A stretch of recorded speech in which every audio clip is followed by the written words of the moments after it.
ang kuavar huna chuan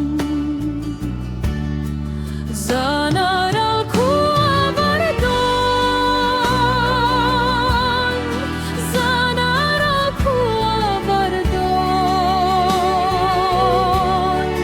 tim til ti de baila Krista eng chuen tiri moi te kim chun eng yangi kan chan dam ni ah nai dau sia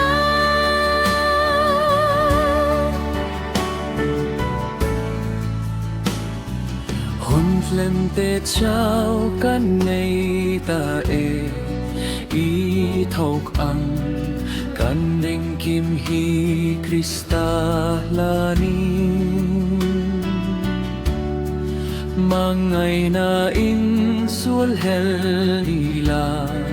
khuavar nong ihya zanaral kuavar don zanaral kuavar don tim til ti te pai ila Krista eng chuen tiri mawi te king chun eng yangi kan chan dam ni ah noi to si a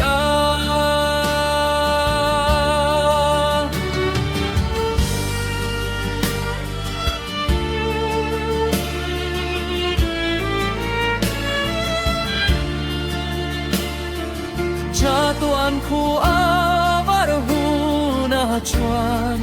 lấy lung ngày mangan song song hi aralang cham dam tu mel kan huanga khuavar chiang tawang zanaral kuavar don zanaral kuavar don tim til ti te pai